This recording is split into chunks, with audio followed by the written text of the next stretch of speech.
bahwa kita adalah orang-orang yang percaya kepada Tuhan. Dan tanda sebagai orang yang percaya bahwa Roh ada dan hidup di dalam diri kita masing-masing. Mungkin dalam perjalanan kehidupan kita sering terjadi pertentangan antara roh baik dan roh jahat. Maka hal itu sangat tergantung dari kepekaan hati kita, bagaimana hati nurani kita untuk mengikuti yang baik. Dan salah satu tanda roh yang baik sebagai kebenaran yang ada dalam diri kita adalah kita percaya dan mengakui Allah ada di antara kita. Seperti yang diterangkan oleh Santo Paulus dalam bacaan yang pertama tadi. Bahkan Allah itu telah tinggal bersama-sama dengan kita, ada di dalam diri kita. Maka kita sebagai orang yang mengakui dan menerima Allah itu menjadi pertanda bahwa kita ini adalah orang-orang yang berasal dari Allah. Kita bukan semata-mata dari dunia ini. Benar bahwa kita hidup di tengah-tengah dunia ini. Kita juga berjuang di tengah-tengah dunia ini. Tapi apa yang kita hidupi, apa yang kita perjuangkan bukan semata-mata duniawi. Karena kita mempunyai roh Allah, roh ilahi ada di dalam diri kita. Sehingga bagaimana yang duniawi ini bisa diterangi, bisa diresapi dan disemangati oleh yang ilahi.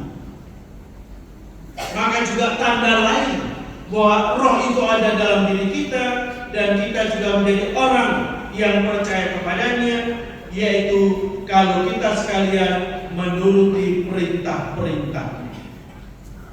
Dan perintah Tuhan itu tidak lain untuk hidup di dalam kasih. Bapak Ibu saudara-saudari, apalagi kita yang usianya semakin banyak, bukan hanya 70, 80-an, mungkin ada yang 90. Usia kita banyak, itu berarti pengalaman kita banyak. Pengalaman apa? Tentu kita bersama-sama diajak bagaimana pengalaman kasih itu ada di dalam diri kita masing-masing. Bukan hanya pengalaman bagaimana kita dicintai oleh Tuhan, tetapi juga bagaimana kita sebagai orang-orang yang percaya kepada Tuhan itu menghayati dan menjalani apa yang diajarkannya, yaitu hidup di dalam kasih. Dan karena itu kita bersama-sama juga diajak untuk melihat bagaimana perjalanan selama ini. Kita sebagai orang tua, sebagai pasangan suami istri, dulu bagaimana sebagai suami istri harus saling mencintai. Dan kalau kita jujur, ternyata tidak mudah. Padahal ini perintah utama Tuhan untuk hidup dalam kasih.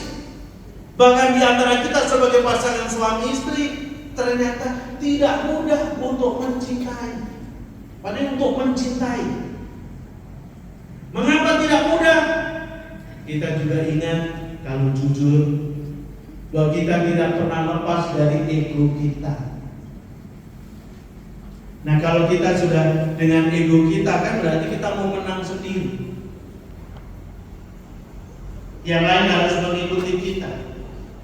Nah, inilah itu. Maka saya bilang tidak mudah. Tapi bagaimana cinta itu kita ungkapkan dengan memberikan diri. Sebagai seorang suami memberikan diri mencintai istrinya secara utuh dan total. Begitu pula sebagai seorang istri, bagaimana kita mencintai suami kita secara utuh dan total, memberikan diri kita untuk kebahagiaan pasangan kita. Dan kita bersama menyadari dalam jatuh dan bangun. Maka sebagai seorang suami, ada saatnya kita marah-marah, mungkin ngambek. Istri sudah masak enak-enak banyak-banyak, nggak mau makan karena ngambek. Mungkin kita sebagai seorang istri juga ya marah-marah, ngomel-ngomel. Ini sudah dimasakin, sudah dan lain sebagainya. Kita lihat pengalaman kita masing-masing, bagaimana sebagai ibu-ibu ketika ngomel gimana. Tapi pernahkah di antara kita ketika ngomel-ngomel lalu sekaligus bercermin? Ada enggak? Enggak ada kan? Bapak-bapak saya juga enggak ada. Ketika marah-marah sekaligus bercermin. Karena kalau yang dicermin, wow, menakutkan. Padahal setiap kali kita menghadap cermin kan kita lalu ya bergaya kan, dicantik-cantikkan, ditampan-tampankan, lihat kuping kiri, kuping kanan. Kecuali ya kadang-kala karena ini bosan lalu kita di depan cermin langsung dibuat kita melotot dan lain sebagainya. Seperti apa kalau melotot? Nah itu mau menandakan bagaimana bahwa di dalam menghayati perintah Tuhan ini kita juga dalam jatuh dan bangun.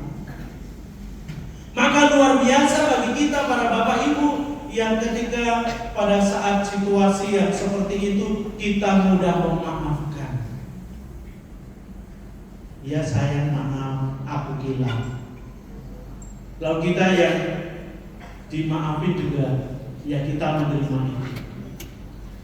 Lalu kalau sudah maaf kan lalu jadi enak lagi, damai lagi. Itu pengalaman kita ketika masih bersama-sama sebagai pasangan suami istri. Dan ketika pasangan sudah pergi baru terasa, aduh ternyata beda ya hidup sendiri. Dulu ketika istri masih ada tuh mau ngopi, tahu-tahu udah ada di samping dan di depan. Sekarang harus buat sendiri. Lalu sebagai seorang istri, aduh, dulu ketika ada suami enak ya, kemana-mana nggak takut. Sekarang kalau pergi apalagi malam, aduh takut, nggak ada yang ngawal. Nah di antara kita sudah berpengalaman jatuh bangun, membangun kebersamaan sebagai suami istri, sampai akhirnya ada di antara kita yang masih bersama-sama, puji Tuhan, puji syukur. Tapi juga ada yang akhirnya kita sendiri. Akhirnya dengan anak-anak, dan bagaimana perjuangan dan pergulatan kita untuk mencintai anak-anak kita. Sampai siang tidak dianggap siang, malam tidak dianggap siang, demi cinta kita terhadap anak-anak, supaya bertumbuh dan berkembang. Sehingga anak sudah menjadi dewasa dan mandiri. Dan sekarang sudah bersyukur, kita sudah menjadi bagian dari yang lanjut usia. Berarti anak-anak kita sudah banyak yang berkeluarga, tapi sudah punya anak, bahkan cucu-cucu kita sudah ada yang menikah, puji Tuhan, sehingga kita punya cicit-cicit. Istilahnya kita sekarang ini sebagai para orang tua, yang ada mestinya adalah bersyukur dan bersyukur atas segala rahmat yang Tuhan limpahkan kepada kita. Kita telah berjuang jungkir balik sebagai pengikut-pengikut Kristus di dalam membangun keluarga, di dalam mengusahakan keluarga kita supaya bahagia dan sejahtera. Itu dulu.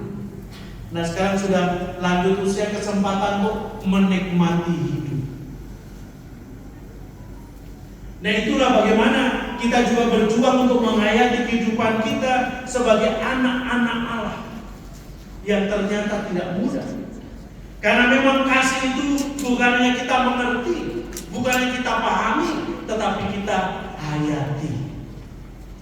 Dan Tuhan Yesus sendiri yang hari-hari ini kita rayakan hari kelahirannya, bahwa Dia datang ke tengah dunia ini secara manusiawi. Maka Allah yang tak kelihatan menjadi kelihatan, sudah masuk dalam sejarah manusia, walaupun bukan dari sejarah bagian kita. Karena kita hidup sekarang ya di tahun 2000-an ini. Sementara Tuhan Yesus ya katakanlah mulai dari 0 Masehi, 1 Masehi dan seterusnya.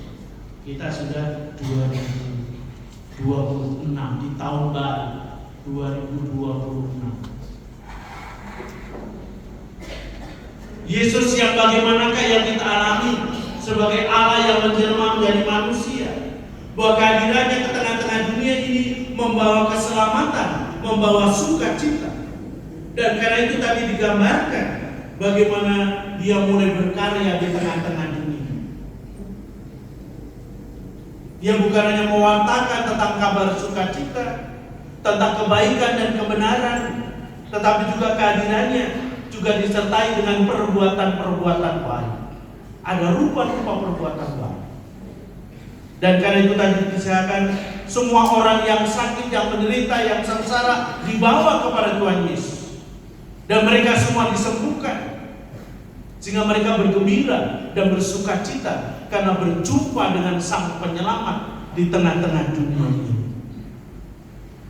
Nah, Bapak Ibu saudara-saudara yang terkasih, kalau hari ini kita bersama-sama sebagai satu komunitas untuk merayakan Natal, merayakan kehadiran Tuhan di tengah-tengah dunia ini, selain kita merayakan rasa syukur kita atas penyertaan Tuhan selama ini, kita juga bagaimana merayakan kehadiran Tuhan di dalam kehidupan kita selama ini. Sejak kita masih muda sampai kita sudah masuk dalam kategori lanjut usia ini. Sendiri apakah kita juga selalu bersukacita dan bergembira bersama-sama dengan Tuhan? Lalu kita sendiri juga menghadirkan Tuhan itu sehingga juga memberikan kegembiraan dan sukacita bagi orang-orang yang ada di sekitar kita, bagi keluarga kita. Maka Tuhan datang ke tengah-tengah dunia ini untuk menyelamatkan keluarga, untuk menyelamatkan kita sekalian, sehingga kita sekalian menjadi orang-orang yang selamat. Dan sebagai orang-orang yang diselamatkan, tidak ada lain selain syukur, sukacita dan bergembira. Nah, Bapak Ibu saudara-saudari, semoga perayaan Natal ini bukan hanya baju kita yang merah membara, bersinar, atau baju hijau, atau baju putih, warna-warni Natal mewarnai, bukan hanya luaran kita, pakaian kita yang bersinar, tetapi hati kita juga ikut menyinari wajah kita. Sehingga kita bersukacita, kita bergembira, walaupun mungkin dalam keterbatasan, walaupun kita harus berjalan dengan tongkat, walaupun dengan kursi roda, kita tetap bersukacita karena Tuhan mencintai kita. Jangan sampai kita sudah dengan kursi roda, sudah dengan tongkat, mukanya kita seperti muka tembok. Kan tidak menarik. Jadi walaupun kita dengan kursi roda, dengan rollator atau dengan tongkat, wajah kita selalu senyum, ceria, ini memberikan daya tarik.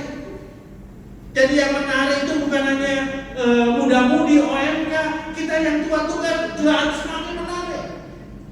Karena pengalaman kita membuat kita menjadi semakin berseri. Jadi dengan tongkat pun kan juga bisa goyang-goyang, bisa berdansa. Di kursi roda juga bisa goyang kepala, badan dan seterusnya. Itu menjadi mungkin kalau ada sukacita dan kegembiraan dari dalam hati kita. Maka kita yang telah menerima Roh Tuhan sungguh-sungguh hidup di dalam Tuhan.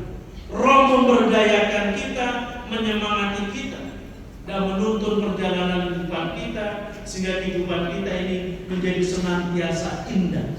Walaupun mungkin di saat-saat tertentu kita harus berjuang, tetapi kita meyakini dan percaya bahwa Tuhan memberdayakan kita, menyelamatkan kita. Sehingga kiranya sukacita kegembiraan bukan hanya orang-orang di Kapernaum, di Galilea, tapi juga di Pluit ini. Kita sekalian bersukacita, bergembira karena kita menerima Tuhan Yesus dalam kehidupan kita. Tuhan memberkati kita sekalian. Amin.